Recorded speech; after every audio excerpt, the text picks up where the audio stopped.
Bienvenue sur France 24, il est 19h à Paris. À la une de l'actualité, l'armée israélienne a déclaré avoir mené des incursions terrestres limitées.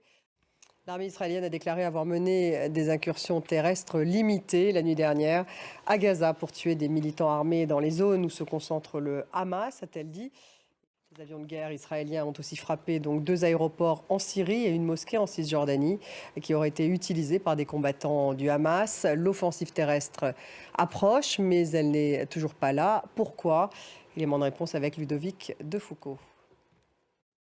L'armée israélienne a organisé un visionnage d'une compilation de vidéos qui a duré 43 minutes à la presse internationale. Claire Duhamel, notre correspondante à Tel Aviv, y était. À Gaza, justement, où l'aide internationale a commencé à arriver au compte-gouttes. Et puis en France, Elisabeth Borne a rappelé la position du gouvernement sur le conflit entre Israël et le Hamas, le droit d'Israël à se défendre.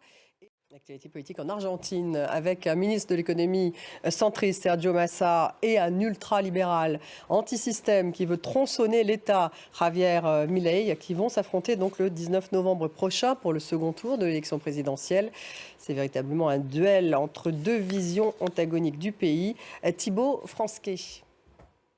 Merci de nous avoir suivis. Restez avec nous dans quelques minutes. Le débat il est consacré à la guerre entre Israël et le Hamas. 17 jours après l'attaque du Hamas en Israël. La question des otages retarde-t-elle l'offensive israélienne? Quelle est la stratégie militaire d'Israël?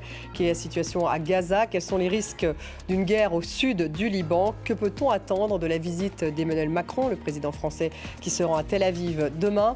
Voilà toutes les questions que nous allons poser à nos invités dans quelques minutes.